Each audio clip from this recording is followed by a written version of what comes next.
What's up, everybody, and welcome to another episode of Team Chat Podcast, a video game show. I am one of your hosts, Jarrett Wilson, joined to my right by Rachel Mogan. Buongiorno. Buongiorno to you as well. How are you this fine, cold as hell It's day? fucking cold. It's too damn cold. It is. The temperatures are too damn low. Oh my God. It is like literally freezing in Texas. Yes. And that happens so rarely. We are all quite miserable. It happens like once or twice. And it throws the whole state into a panic because now we have serious PTSD from our big weather storms that we've had the last few years. We're all very nervous. Very nervous about it. Hoping and praying that pipes do not freeze. Got those faucets dripping as the temperatures keep slipping. Just think of that yourself. I did. I'm sorry. Nice. And so, but yeah, we're trying to. I think we're almost through it though. I think it's supposed to like break. It did like get too freezing today, so that's nice. And at least in this whole time, there's been some light ice, but it wasn't like last year when there were like 3/4 of an inch of ice covering everything, and it was terrible. Yeah, that was unacceptable. Cut power and all that fun stuff. Every tree got killed. All of them. It was a massacre. Was rough. So fortunately, it hasn't been that, but. It's allowed us, though, to have a few extra days of cozy gaming to get into the new year. And because of that, Mogan has a fun, fresh review ready for us today for today's episode. But before we get on to all that, and you're like, well, that's really cool and all, but where do I listen to this show? Well, I've got an answer for you. You can listen to it on podcast services around the World Wide Web, as well as watch a video version of each episode over on our YouTube channel. Links for all that are in the description below. You can also find us on social media at Facebook, Threads, and Instagram, as well as join our Discord server where we have a lot of great conversation when we're not here recording the show. Again, links are down below. And also, you can help support the show, make it bigger and better by heading over to patreon.com/teamchatpodcast, just like Ark, Super Saiyan Ace, Erica L, Elise F, Zach S, Susan M, James K, Michael B, Andrew M, Michael S, and Brandon W have done. They've headed over there. And as for as little as $1 a month, you can support the show. And in return, we give you cool perks like getting the episodes early before their general Thursday release, access to a private channel on our Discord server, the Rogues Gallery, and a lot of extra goodies along the way. But if you can't do that, that's no big deal at all. We totally understand. There are a lot of great free ways that you can support the show, such as telling your friends, writing us reviews, or subscribing wherever you listen to or watch the show. All that helps the good word of Team Chat Podcast get out there to the masses. And for that, we are eternally grateful to each and every one of our viewers, listeners, patrons alike. Heart emoji. I remembered it today. I didn't forget this time. Got it all there. But before we jump into the main topic of the day, let's get a little bit of news and what's coming out soon in our Moment with Mogan. Yes, not a ton is coming out here at the mid to late part of January, but a couple of important things are. Immortal Life for PC is out on today's air date, January 18th. So is a game that I'm actually pretty interested in, Prince of Persia, The Lost Crown. Yep. I think there's a demo out that I've been meaning to play. We should play the demo. We should play the demo. That's for PS5, PS4, Xbox Series X and S, Xbox One, and PC. On the 19th, we have a game for one of our patrons, Arklands Hey. for PC. I don't know what it's about, but it must be about Canada. Probably. Another code, Recollection, is out for the Switch on January 19th. The Last of Us Part 2 Remastered for PS5 I'm excited. Comes out on the 19th as well. I'm so excited. You're not going to have any time to play it.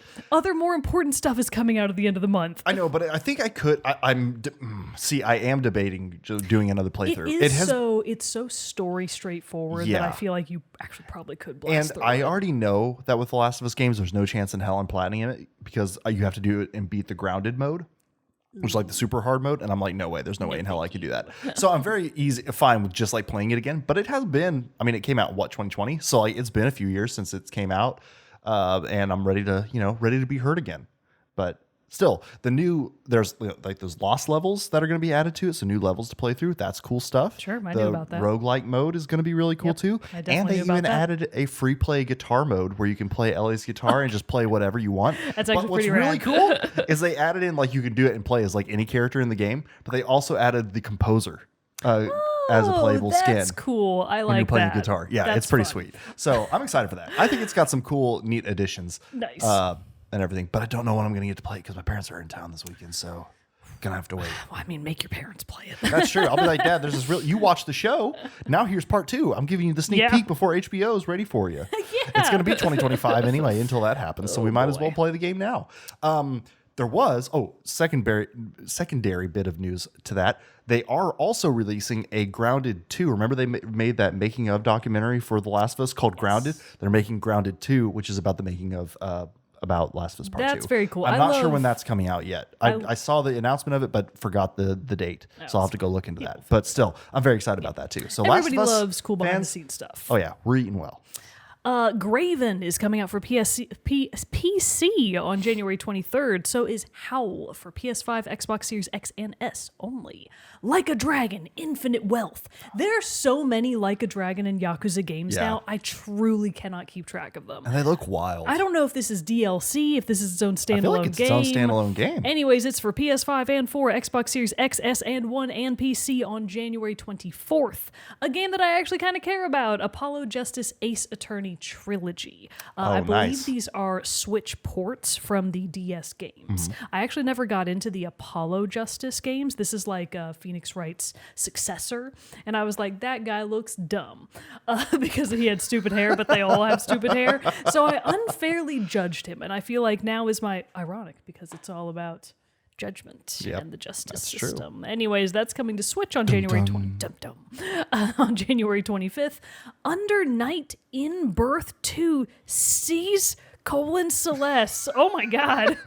What a name. That's gotta be a JRPG. That's for PS5, PS4, Switch, and PC on the 25th. And then the only game of the month that matters, Tekken 8 on January 26th, shortly after this episode airs, for PS5, Xbox Series X and S, and PC. And then one last thing, we had a listener, Josh Ho, asked if I could also include the Switch port of Axis Football 2024. And he appended that request with, I know you guys aren't super into sports games. And I was like, you're right, we don't like sports. But I will include it because it's an indie American football game. So we do love indies in this household. He says it's only $20 and it's the only 3D American football game on Switch. Oh, so very cool. That's for all of you. I can't imagine there are many of you, but you American football fans that also listen to the show. I feel like that Venn diagram is not big. How's this for a uniquely convenient segue? He closed that off with, hey, by the way, I just got Dredge on Switch. Nice. Do you have any tips for somebody starting out? And I already sent him my tips, but that's the game we're reviewing today. We're talking about Dredge. I was like, it's like, is he a fucking mind reader? How did he know? Looked into the future and saw. Well, I've mentioned before that I've been playing through it and that I've been really enjoying it. And then if you're in the Rogues Gallery on the Team Chat Discord, you will have also seen that I actually did platinum it. Oh, I have precisely one platinum trophy. How did it feel? I felt fine. You didn't feel a sense of just like accomplishment? I did feel a certain sense of hashtag pride and accomplishment, but I don't know. Did it fill your soul and warm you where the temperatures outside could not? No. I mean, it was fun. It was like, all right, I did it. Look at that. It was really just, all right, there we go. Oh, man. It was so convenient, though, because one of my friends from the far, far north was visiting me over the weekend, so she was like cheerleading me for those last few trophies, and there were a few that I didn't quite know how to get, and she was my wingman and was like looking up the trophies and giving me vague hints about like, okay, you might have to do like blah, blah, blah, which is the best way to get hints, because when somebody else knows the thing, but you don't know the thing, but they know you really well, and they're like, all right, I'm pretty sure I can give you a hint for this. I do that kind of crap to Bro Mogan all the time when I'm playing a game that he's played. I'm like, Andrew, I need a hint. How do I do this? So Dredge, just a couple of quick facts. Released in March of 2023 for all consoles plus Windows, not Mac. Sorry, everybody, but all of your modern consoles, your PS5s, your PS4s, your Switches, your Xboxes, both X and S and 1, it's available for basically everything. And it was developed by Black Salt Games, published by Team 17. Oh, yeah. I believe it is an indie game, and it was, if I'm not mistaken, nominated as one of the Indie Games of the Year at the Game Awards last year. It was indeed. And it's still running the circuit of like all different kinds of awards for 2024, like Best of 2024. So it's been nominated for quite quite a few different categories. I think it has not won any of them, but they made a great game is basically the TLDR you need to know. This is going to be a full review that is going to include the story elements, including the endings, because I want to talk about them. Okay, I want to hear about them. So those will be later on in the episode, though. First, we're obviously just going to talk about the intro, the premise, so there will be some light story elements at the beginning, and then mostly the gameplay, and then we'll circle back around to the story. So Very if nice. that sounds good to everyone, Roll up your sleeves and let's roll get up into my it. sleeves. Ah, Jarrett. What? I should have worn like fisherman's coveralls Damn. and like gotten one of those yellow bucket hats. Damn. Fuck. You really should have done that. What's the like frozen Gordon's fisherman. That's ratcheting. I should have done that. Man, well, man. whatever.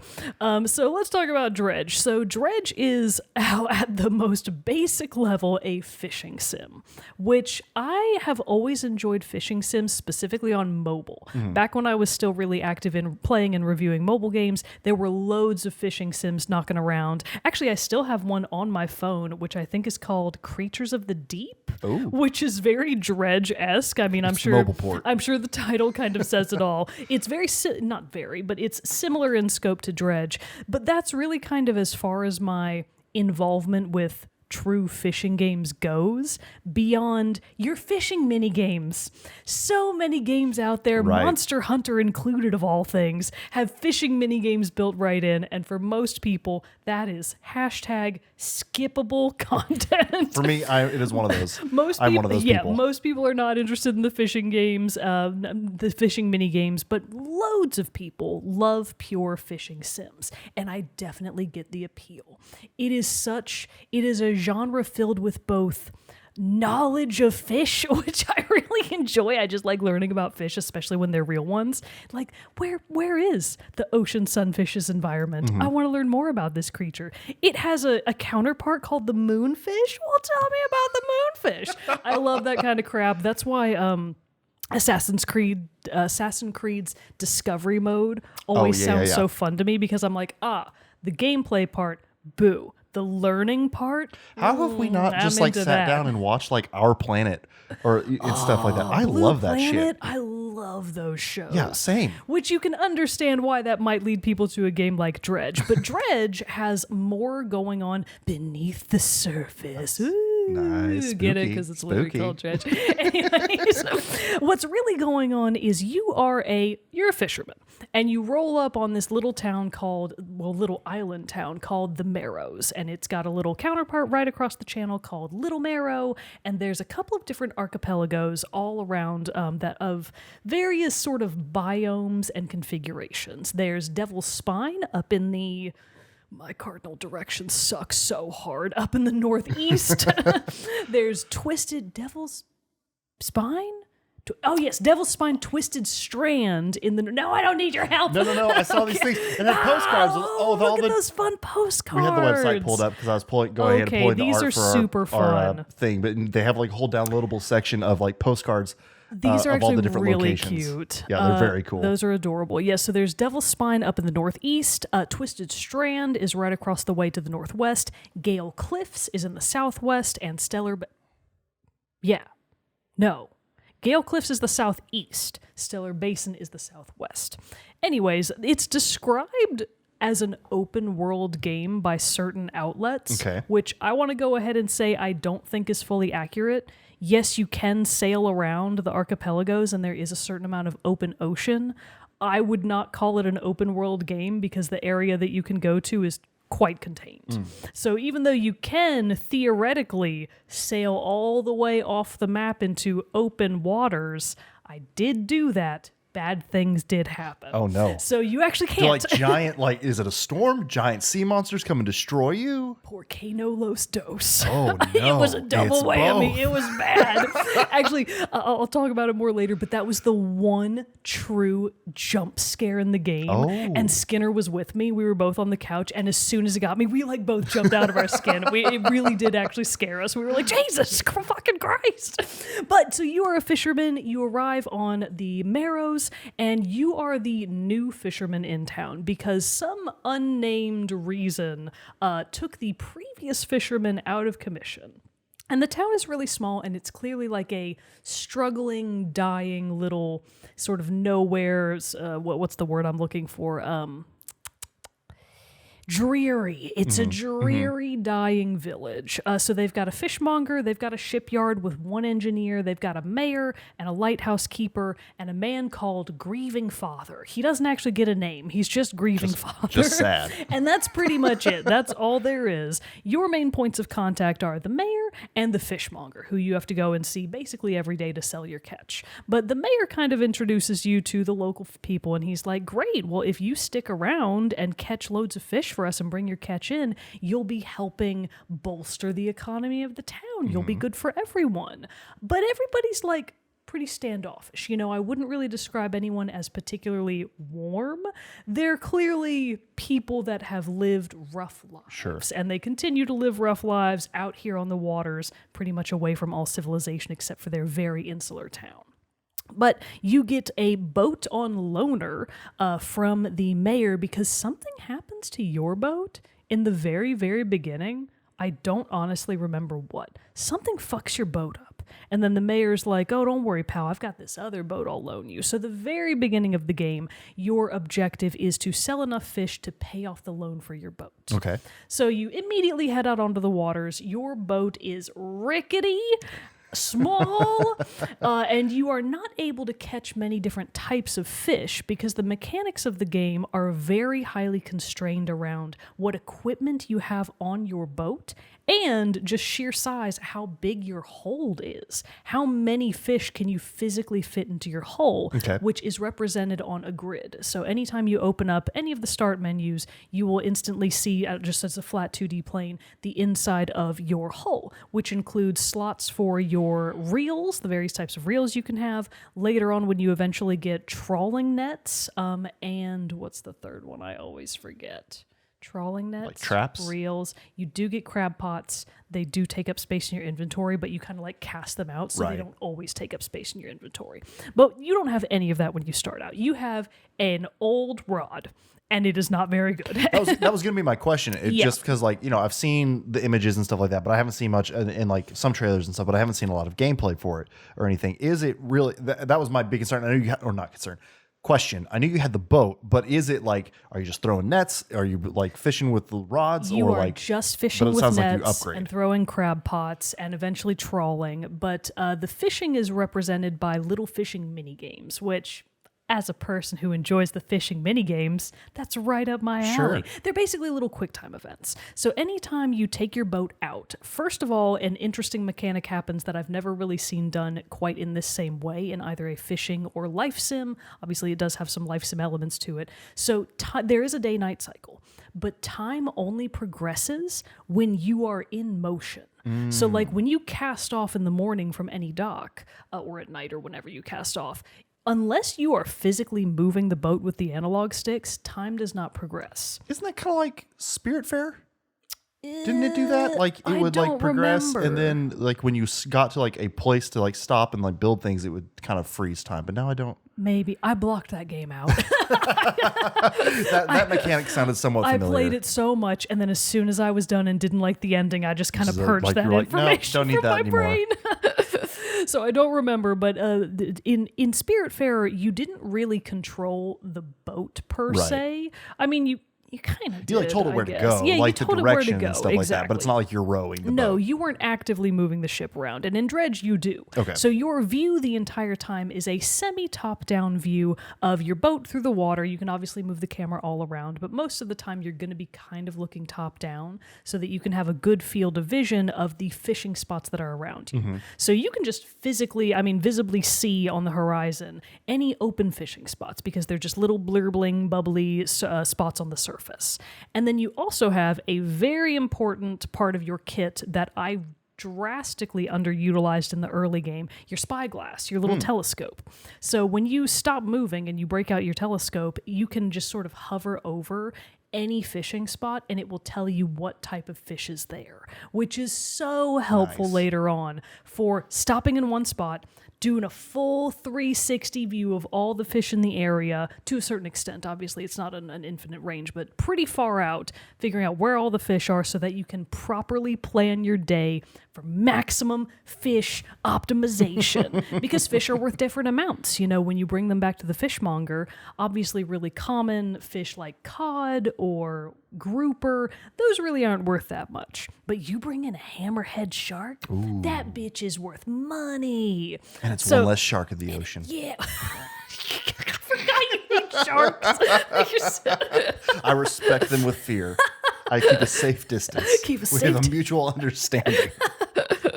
Oh boy. Okay, so yes, you can catch all different kinds of fish, but initially in the early game, you're pretty much restricted to fish that live in the shallows. Your skates, your eels, your groupers, that kind of thing. But once you get a pretty good rhythm going and you bring them back to the fishmonger and get enough revenue built up to pay off your boat loan, that opens up a lot more of the game. So your boat is wicked slow.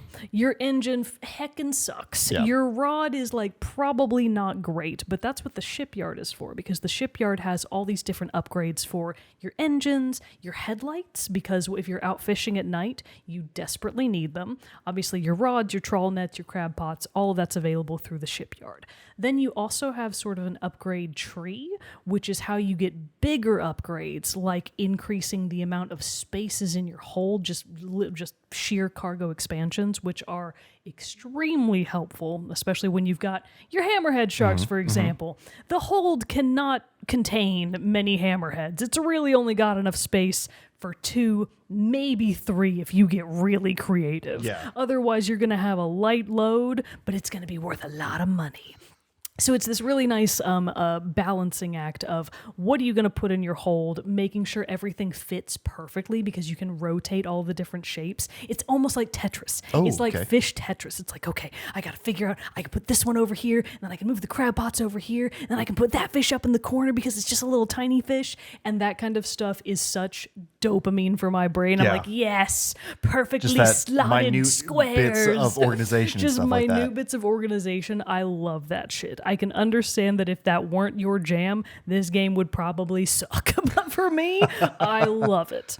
However, it's not all smooth sailing. There is definitely tomfoolery afoot. There's some suspicious stuff happening on the edges because dredges.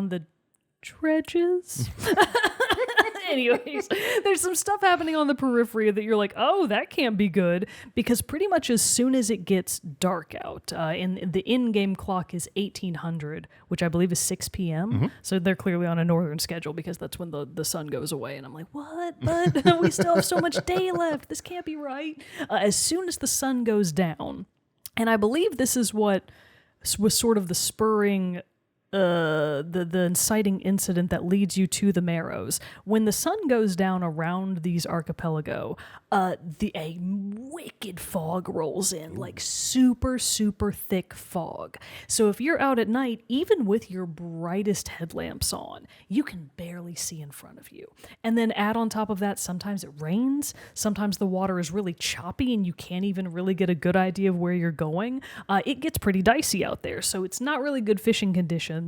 And more importantly, there is sketchy shit out there because Dredge is an eldritch-horror game. Ooh, that's fun. I know. I knew that it was going to have elements like this because of some other light reviews I had seen, but it was really nice to see them in action because if you are a fan of, for lack of a better word, the Lovecraftian horror genre, which usually includes cosmic horrors that if you truly knew the full extent of them, they would drive you mad and you would cast yourself into the sea because your tiny puny human brain literally can't handle that kind of information. It'll drive you mad. Those are the elements that are happening in Dredge, and the way they do it is really interesting. So if it gets to be nighttime, you technically can keep fishing all throughout the night. But A, obviously your visibility is really, really bad, so it's a lot harder to fish.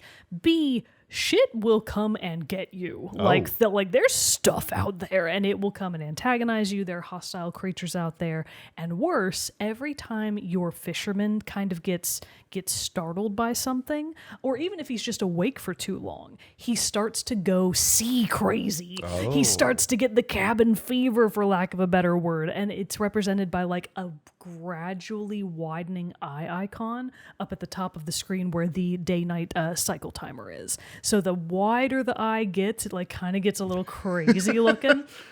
And then if you're being assailed by what are basically unknowable horrors out on the ocean, it gets even more panicked. And then like red filters will start coming in from around the edges of the screen if things are getting really bad. And then if you've really done a shit job and things are really getting bad, the fisherman will start to see what might be hallucinations, but they might also be real. You're really not sure. And the game does a nice little dance around, okay, are the glowing eyes I see all around me in the ocean real? Yeah. Or is this just a hallucination? So the other important factor you need to keep in mind for your fisherman is he's not immortal, he or she. Well, he's not immortal, he does in fact have to sleep. So all throughout the game, on all the different archipelagos, there are docks. So initially, when your boat is really slow, when you have really no capacity or speed to get anywhere else quickly, you are in very real danger. Yeah. Of winding up on the open ocean at night and going batshit crazy before you can get to another dock. So in the early game, it's a really careful dance of, okay, I only have enough fisherman juice to get me to one of these archipelagos before I have to find a dock to hole up in for overnight, get some rest, and then head back out in the morning. Sure. Which I really liked. I actually really liked the early and mid games constraints of having so little hold space, having so little speed to get anywhere, and really feeling like your fisherman was in dire danger as soon as the sun went down. So this is just a funny story. This is a very light spoiler for the early game area, the Marrows. So each of the distinct archipelagos has sort of a big bad that is sort of its area's monstrosity. The monstrosity in the Marrows actually looks just like your boat. Oh. It's a ghost boat. It looks just like your boat, but it's always in perfect shadow, like it's just a black thing sort of floating around out there, but it's the exact same size and shape as your boat, and it also makes little foghorn noises at you. So the first time I saw the boat out there on the waters in the dark, I was like, a friend! He's jollily hailing me with his foghorn. I will toot back, and then I will go to him, because I thought it was going to be an NPC. It was not. I mean, it was a type of NPC, but not the kind that wanted to be my friend. You would have fallen for a siren song in a I heartbeat. totally would have.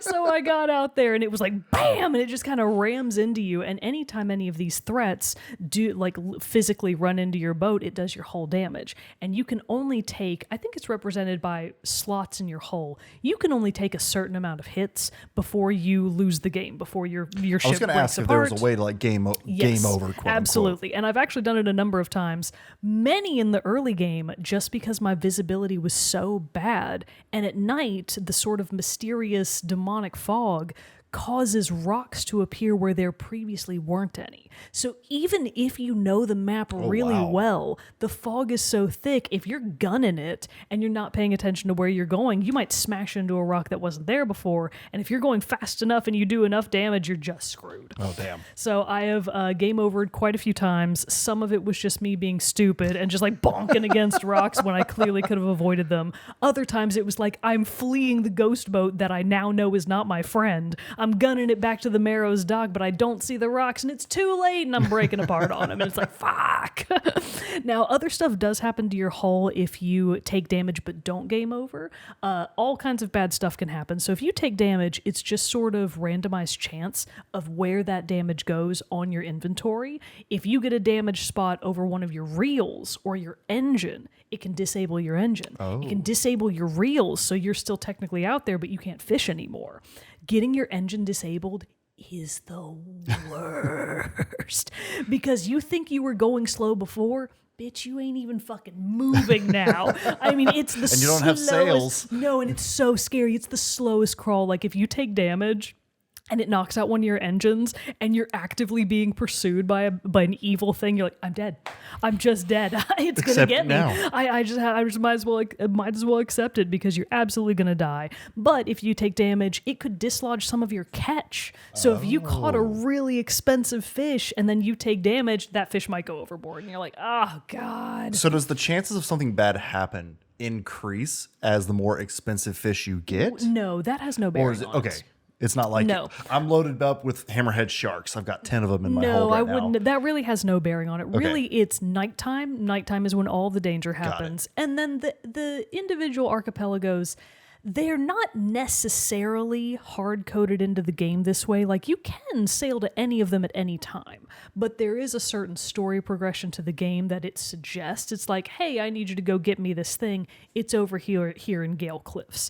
Gale Cliffs is kind of the beginner area. It's the first big place that you get to outside the Marrows that you think at the time is really far away. And then it's like, oh, okay, well, now you need to go over to Stellar Basin. I need something else over there. Now you go up to Twisted Strand, and each of the areas is in some way, shape, or form either more difficult or more confusing to navigate. I actually had the most trouble I spent both the most time and I had the most frustrating experience in Twisted Strand, because it's sort of like this winding jungle island mangrove situation. And I never quite got the hang of it. I was like, where the fuck am I? I cannot figure out where I'm going. It's so dark in here. There's so much fog, and the mangroves literally move to block you. Oh. Like, they're so haunted and demonic, and paths will be blocked off where previously you could get through. And you're like, fuck, it's 1 a.m. My fisherman is dying and I can't get out of this freaking place. So that place blows, but it was pretty fun. Overall, I would say my enjoyment with the game was really solid. The mechanics really worked for me. I really liked the fishing mini games. It's really just a matter of anytime you go to a fishing spot, a little quick time event will come up, and it's like, okay, you just have to hit the reel in button when it overlaps with the proper spots on the quick time event. As long as you do that, you bring in the catch faster. It's just a more efficient fishing system, because fishing, just like moving the boat around, progresses time. There's only so much fishing and there's only so much moving the boat that you can do in a day before night is upon you, and you are probably fucked depending on where you're at. Right. The other thing that you can do that isn't related to fish is dredging the depths. There are all sorts of treasure spots all throughout the map, so you can bring up raw materials like wood and cloth and metal that you need for your ship's upgrades, but there are also just things like treasure. You can just pull up straight treasure, rings, earrings, fancy goblets, cups and plates and such. There's also a couple of little fun collectibles like pirate flags. If you find pirate wrecks out and about, you can dredge up their flags, and then you take those to the boat painter, and he's like, oh, I see you got a new flag. How about I attach that for you? And That's you're like, cool. hell yes, bro. Pimp my boat out. Which you don't really get to do a lot of. You can paint the hull and the roof a couple of different colors, and you can attach different flags and bunting, and that's about it. Yeah. I kind of picked one color early on and one flag that I liked that had a snake on it, and I was like, good enough. I'm never doing more of this again. So since you have to dredge the deeps and you get these extra materials and stuff, and they're used for upgrades, are they also used to repair your ship? Or when you do take damage, like if you get back and you got like a health bar left? No, thank God. Okay. But your boat does need repairs. So when you do take damage, or even just things like your trawl net and your crab pots, those things take just durability damage. Oh, yeah. So you periodically have to bring back in your crab pots, and you periodically have to visit the shipyard again just to do standard maintenance and repairs on your nets and your crab pots. But then if you've taken damage, you just pay money for it. Okay. So that's all you need. So really, money is the primary resource that you need for almost everything, and then specific materials for the upgrade tree. I maxed out most of the upgrade tree. I wouldn't say early on. It did take me a while, but most of the really helpful upgrades I feel like were not that difficult to get.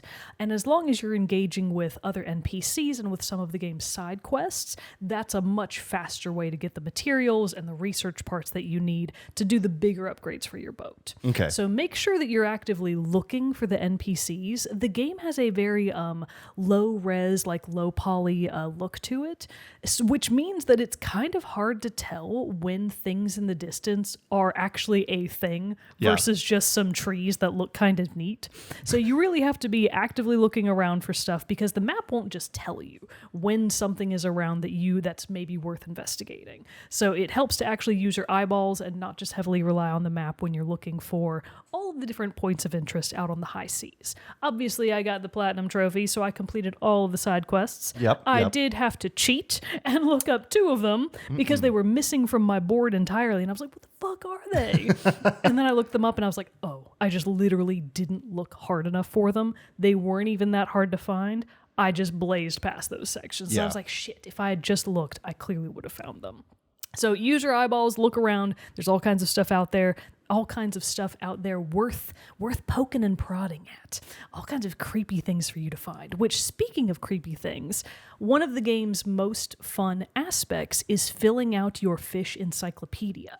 And this is Dredge. It's an eldritch-horror game. So periodically, just sort of at random, but with varying degrees of likelihood, when you pull fish up from the depths, they might be, gasp, shocked horror, aberrated. Ooh. They might be aberrations. So every fish, crab, isopod, whatever, shark, every creature that you can catch in the game, with the exception of 4 like sort of legendary fish, every other creature in the game has both a standard version and then between 1 to 3 aberrated versions. And the aberrations are all kinds of like weird shit. One of my favorite fish is like an eel.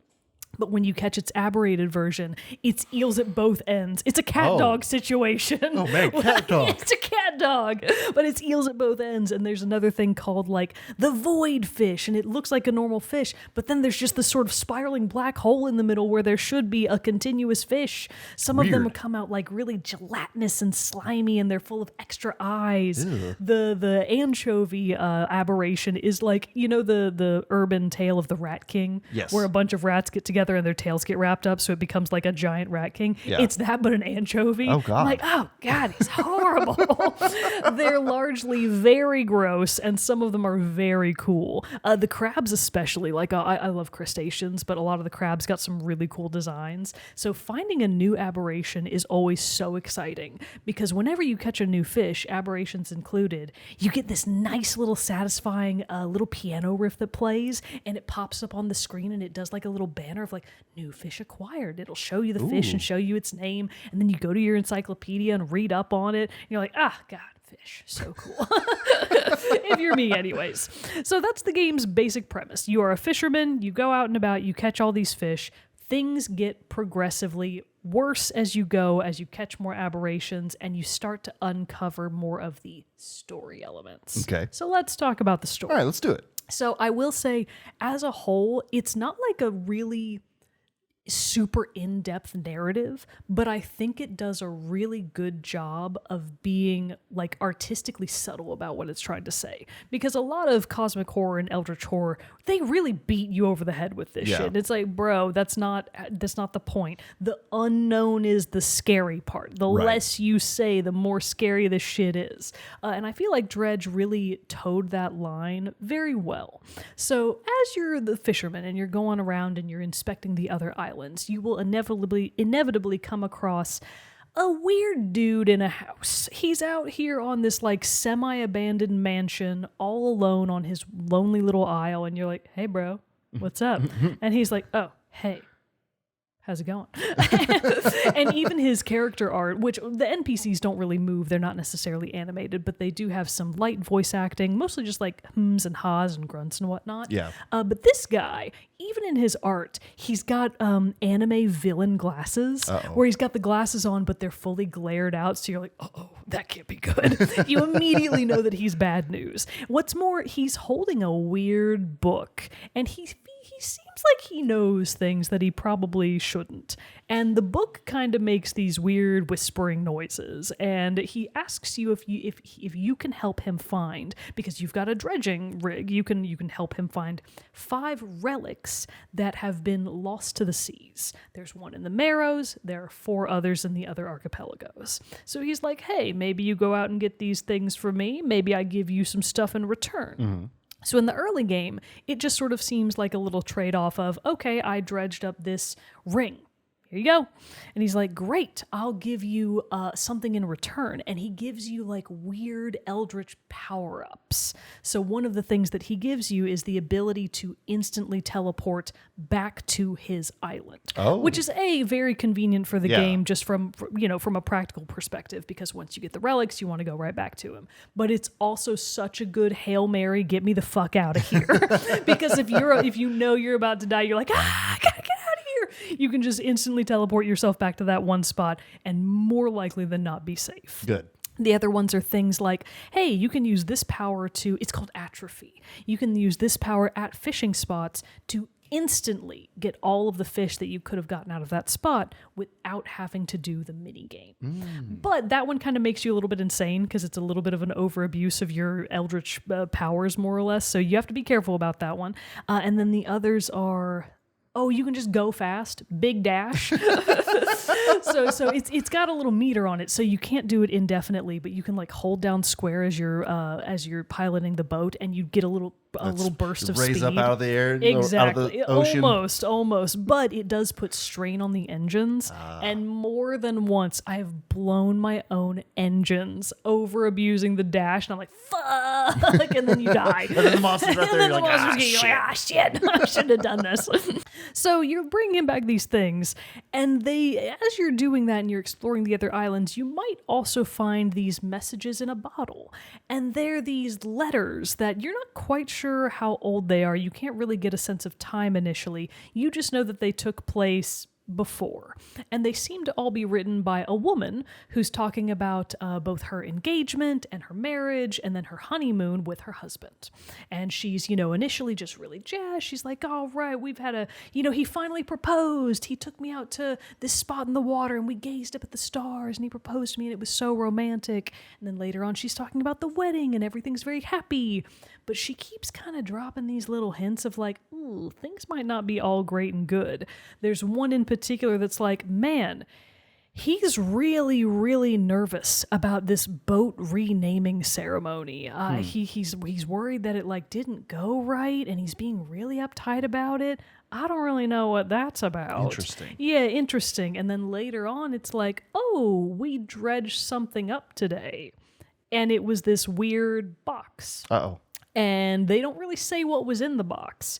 You just know that it probably wasn't good because Pandora's box. Yeah, it could have been. Because at the same time, you're also getting little dropped hints about the backstory from the other NPCs, both at the Marrows and elsewhere. Specifically, the mayor and the lighthouse keeper often talk about the old mayor. It's like, the old mayor. Tragic thing what happened to him. They say that he was on the ship that had what you understand is probably the woman and her husband. Mm-hmm. He was probably on that ship when they dredged up the thing, and you're not really sure what the thing was, and that later it drove him insane, and he retired from mayordom after he was caught at the edge of the shore, frantically throwing anything he could get his hands on back into the water, just mindlessly shouting, throw it back, and you're like, oh God, that can't be good. Doesn't sound good. Good at all. And then later, if you look for him well enough, you actually find the old mayor. He's not dead. Oh, shit. He's out there and he's being crazy. And you're like, oh God, okay, this dude's a little bit psycho. But people start to progressively drop other hints. And this is where we're getting into real endgame territory. So if you don't want to hear this, tune out. Eventually, people seem like they recognize you. And you're like, why? And at one point in the game, you find just a little tiny shipwreck off of one island. And when you go to investigate it, the little dialogue box just tells you, this ship looks exactly like your ship. Uh-oh. You're like, that can't be good. It's just these progressive little breadcrumbs of, that's not good. That can't be good. Making me feel a little uneasy. And then other people start mentioning the book that the guy has, and you're like, ooh, is the book the thing that they found in the depths? Is that what's going on here? And then eventually you do realize that the woman who wrote the letters about her husband and the boat, she's definitely dead. Something happened on that person's boat. You're not really sure what, but you just know that she's dead. It's what drove the mayor crazy, and they brought something up with them that they probably shouldn't have.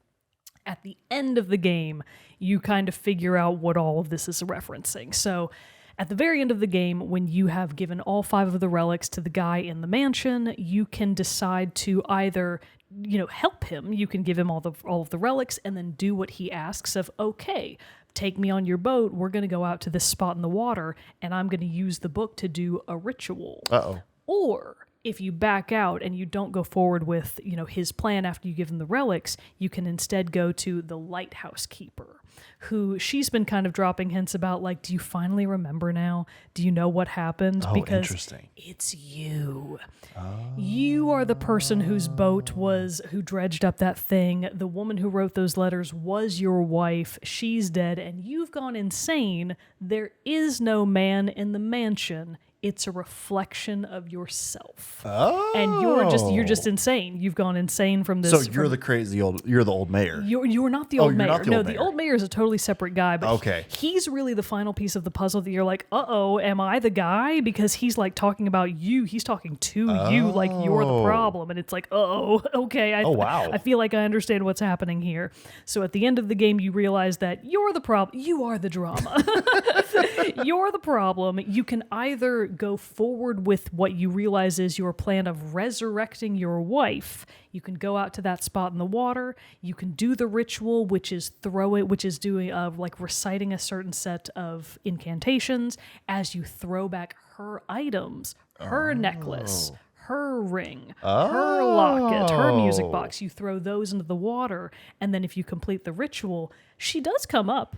Her soul comes back up out of the water, and she joins you, and it's really well done in how creepy it is. Okay, because that sounds creepy as hell. It is creepy as hell. There's just like a really gentle but creepy music box sort of tone playing over the whole cutscene as you see her rise from the waters, and the waters get progressively stormier, and something's clearly not going good, and then it kind of zooms out as she's coming out of the water, and along with her, way off in the distance, but huge. Just this it's not exactly a Cthulhu, but it's clearly a Cthulhu-esque gigantic monstrosity is coming out of the water right alongside her. And then as the credits roll, you just see the Marrows in flames.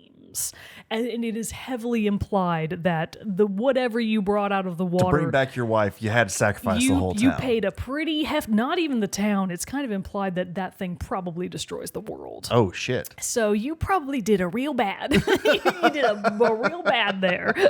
But there's a second ending. So you can either do that and get the first ending. That's actually what I did. So before I knew that there was an alternative ending, which Skinner had to give me a hint about that, I was like, there's one trophy left. I don't know how to get it. And she's like, well, you should go talk to some other NPCs. And I was like, oh, okay. It probably was pretty obvious. But you can instead choose to go to the lighthouse keeper. And if you go to her instead, she joins you on your boat. Or she doesn't join you. She points her light out into a spot far in the distance. And you take your boat out there and you take the book and you throw the book back, because the book is what you actually dredged up that led to this whole series of events in the first place. Unfortunately, it's still not a happy ending exactly. I mean, it kind of is, because you don't bring that thing up. It's actually, it's really interesting how they do it. So when you throw the book overboard, you see it slowly sink into the waters, and then the camera's kind of doing that big pan out. And as it is, you see this shape of like this horrible sea monster that you've seen a couple of times before. Really just its dorsal fins, because it's always kind of stalking you. Yeah. And when it comes creepy. around, you know that you are fucked, because it's so big, it's just going to swallow your entire boat. And that's exactly what he does. Oh. He comes, that's what he gets you. He gets you in the end. So even after you throw the book over, it's kind of like a poetic sort of deal, because it's like, well, now you get to join your wife in the depths. You both get to be dead. I guess it's a happy ending. But yeah, the creature just comes up and chomps up your boat and then disappears. And you're like, oh God. And then the credits roll. But when the credits roll, the town is fine. Oh, that's good. The mysterious fog that was oppressing everyone at night, that dissipates. Oh. The Aurora Borealis comes out, and you're like, everything's been put to right. And also, my guy is dead. While Billy Joel's the Downeaster Alexa plays in the background. So it's not really a happy ending either way, but I feel like that's very appropriate for the genre because it would be so out of step if you did all of this and then you got to the end and you somehow got an air quotes happy ending. Sure. That would be so out of line with the genre in totality. It really does have to be one or the other. You either succeed in your horrible quest and get horrible results as a return, you get your prize, but you pay the price, or you do the right thing and you still kind of pay for it. No good deed goes unpunished in the world of eldritch horrors. And I just thought they did a really good job of it. There were very few complaints that I had about the game. I think the story was so light that there's really not much you can levy at it as far as faults go. Sure. I think the one thing that was probably it could be a complaint. I appreciated it because I was at a point in the game where I just wanted to be done and platinum it. So I appreciated how optimized my ship was. Some people have complained that once you get all of the upgrades for your ship, the game becomes too easy. Oh. Which is really, that's true to a certain extent. You know, once you have the ability to go really fast, once you have the ability to teleport to safety at any time, all of those threats that you really felt in the early game, most of those kind of dissipate. Sure. And you really only get a game over if you're out there blatantly being stupid like I am. So all of those threats just kind of go away, and it does take something away from the game, but I didn't really care. I was having a good time regardless. So, platinumed it, completed it. Completed it. How many hours do you think of a game is this? Ooh, I should have checked. Is it like kind of a longer? Is it? No, it's not a longer game.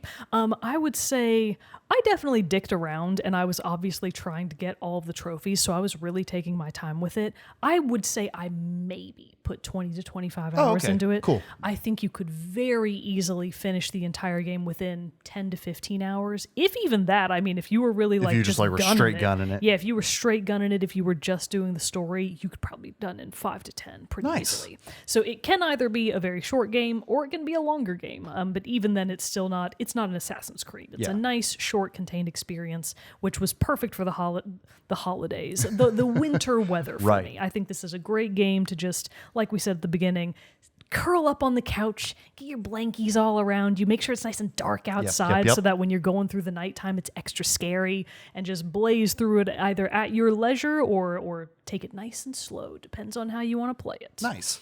I gotta say, I am more curious or more interested in playing it now after hearing your review, because I originally was like, fishing game, not for me. I knew you had said that it does like delve into some like horror-esque things, which was a little bit like, oh, okay, but still just didn't really necessarily seem my cup of tea. But the management systems of it, the story itself sounds fantastic too. That resource management civ part of your brain will probably really love like. it. Yeah, we'll like some of the elements of Dredge's gameplay. And it's not so like intense that I would feel overwhelmed by it. I feel like, and so I feel like that it definitely is appealing to me now a little bit more than it did before. So who knows? Maybe I'll try to grab it. It's not. It was on sale right when you got it, but like, didn't you get the DLC too? No, I actually didn't. I realized that what I got was called the Blackstone Key DLC, which gave me a couple of little small like early game upgrades that you otherwise wouldn't have had. I see. But there is an official DLC for the game that I think is only $5 or $6 if you're buying it on the PlayStation, which is called the Pale Reach, and it is a whole new section of the game, which is way off in the Arctic, as you can imagine. So it's got a whole new story, actually. So I looked this up because I was like, what's actually in the Pale Reach? Because if it's just new fish, I'm not really sure I care that much about it. But it actually is a whole nother story section that does a really common but much loved eldritch trope of like the very Mountains of Madness, where it's an Arctic expedition team and you're kind of following along with what happened to them, and you're like, I think it didn't go well. Oh, interesting. I suspect that some shit went down, and the fellows on this expedition probably aren't in a good way if they're even alive now. And even if they are alive, is that the worst option?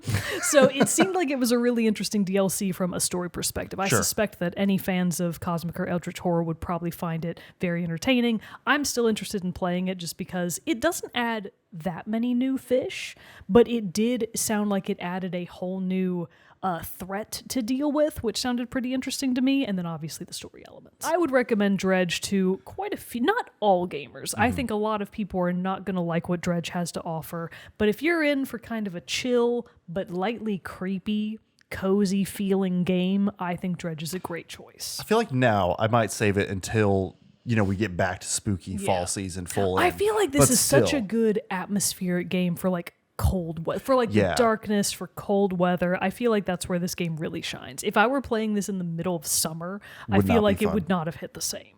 Very cool. Very cool. Well, no, that does sound a lot of fun. Like I said, a lot more interesting than I originally had thought. Has a little bit more layers to it. Definitely judged a book by its cover. Shouldn't do that.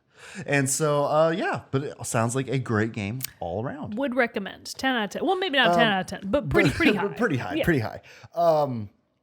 What is the soundtrack like? Very minimal. Okay, I figured it probably was. More like just like creepy tones and themes and stuff. Yes, it's creepy tones. Actually, there's a lot of times, especially when you're out on the open ocean, where music doesn't play at all because it's just a peaceful fishing game. There's seagulls. If things are starting to go bad, very atmospheric music will start to play, but it's not like a whole big orchestration or like a big bombastic score. It's really there to set the mood. It's mood music. Cool. That's what it's there for, and it does a great job of it. It's mostly light piano acoustics, a little bit of like spooky sounding stuff, maybe some theremin in there. I'm not really sure. Might have to check it out for like work accompaniment. It might be a good one for that. I don't know. I feel like it would inspire anxiety, which might not be what you're looking for. I don't know. Might need the right type of encouragement for a video. Maybe if you need that extra adrenaline rush to get through a project, that might help. Awesome. But one quick side note. So when I got to the very edge of the map and Skinner was with me and we were just plowing out into the stormy, dark waters, the thing that did get us was the thing that comes up and gets you at the end. So if you try to go off the map, it just comes from behind, like from the end of the screen, so you don't see it coming, and it just gets you. It happens so fast. We were like, "Oh Jesus!" There's no way to avoid it. No, there's no way to avoid it. So don't go into the open seas. It is going to get you. I mean, the game does flash a huge warning on the screen, like you're in uncharted waters. Turn back now. And I was like, "You're not the boss of me." But the sea was the boss of you. Did teach us who was boss. So unfortunately, I paid the price. But it was worth it to find out. Yeah, gotta know. You gotta know what happens. Curiosity killed the cat. I'm totally that person in the Arctic expedition that's like, no, we shouldn't turn back. Let's keep going. We'll never know if we don't go. And the other people are like, Captain, please. But and it's I'm like, cold. No. I'm the problem. But it's Never a fun mind, game. I won't join you for a love of nature. Yeah, don't go out on a boat with me. It probably won't go well. All right, well that's awesome. Thank you for a wonderful, Dredge. fantastic review of Thank Dredge. you, Black Salt Games. Good game. We'll play more fishing games if you make them. Oh, there you go. Please make more of them. I liked it a lot. And while you're at it, Team 17, since you're listening to this, make more Overcooked too, please. Oh, did they make Overcooked? Oh, it's the same publisher and stuff yes, like that. But that's really two very different. I know. Team 17 and Devolver Digital make some fantastic indie they games publish and stuff some, like that. really so interesting it's indie some fantastic stuff for them. So awesome. Well, if you have played Dredge and have some other thoughts to go along with Mogan's review, let us know by sending us an email at teamchatpodcast@gmail.com, commenting below wherever you're listening to or watching this episode, and join our Discord or join our Discord and talk about it with us there. We would love to hear from you. But before we go, we do have to bring back our soundtrack spotlight contest. We did not forget, just didn't feel apropos of the first episode of the year to bring it back. So here we go. I have a little hint for us. I don't know what it is. Okay, you might be able to guess. I decided to try. I wanted to go, I hope, maybe a smidge easier on the selection for people. But I was reminded of this one because DLC for this game also just came out. And was listening to it earlier. Oh, I think I know what it is. And so that's where the hint for this one. So this week's hint, and reminder everybody before I give the hint, if you guess correctly, first person to respond in the comments below on the Discord, wherever, with the game that this song is from, you get to pick the soundtrack spotlight for a future episode. Yeah. So be the first one to respond, and you'll be the winner. So here we go. The hint for this week is, you've built a community of like-minded folk, stuck your middle finger out to the gods, and maybe cleaned up some poop.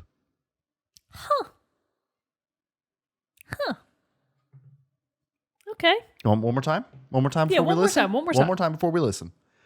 You built a community of like-minded folk, stuck your middle finger to the gods, and maybe cleaned up some poop.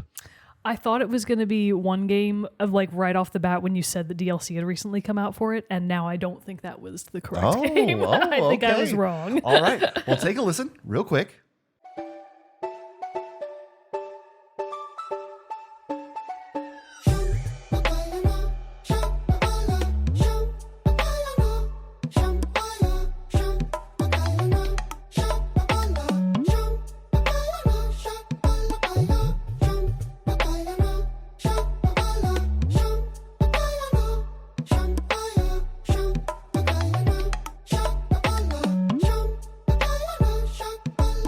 So good, right? Fantastic. Delightful. What a fun little bop. All right. So there you go. That was the hint for it again. Guess the game. Guess the game for us. Send it in the comments in the Discord. Let us know what you think your guesses are for that so you can be the next picker of the Soundtrack Spotlight. But until next time, everybody, that has concluded this episode of Team Chat Podcast. Until next time, I'm one of your hosts, Jarrett Wilson, joined to my right by Rachel Mogan. Adios. We'll see you all in the next episode. Peace out. Bye. Bye.